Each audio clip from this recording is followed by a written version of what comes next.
இந்திய தேசிய காங்கிரஸ் சார்பாக தமிழ்நாடு முழுக்க 38 மாவட்டங்களிலையும் எழுச்சிமிகு மாவட்ட தலைவர்களை அமைப்பாளர் சீர் அமைப்பாளராக இப்போ வெகு சிறப்பாக நடைபெற்று கொண்டிருக்கிறது. இதில் திருச்சி தெற்கு மாவட்ட தலைவராக எம் கோபாலகிருஷ்ணன் ஆகிய நான் வேட்பாளராக மனு கொடுத்துள்ளேன்.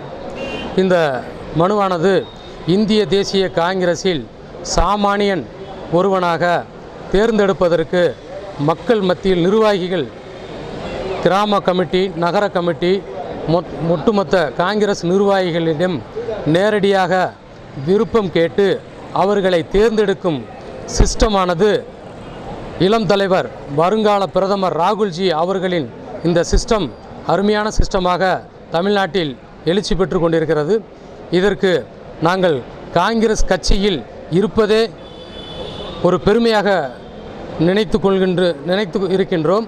இது கொள்கைக்காக இந்த கட்சியில் நாங்கள் காலங்காலமாக தலைமுறையாக இதில் பயணித்து கொண்டிருக்கின்றோம். எங்கள் மூச்சு இந்திய தேசிய காங்கிரஸுக்கு, என் உடல் இந்த மண்ணுக்கு. ஜெய்ஹிந்த்.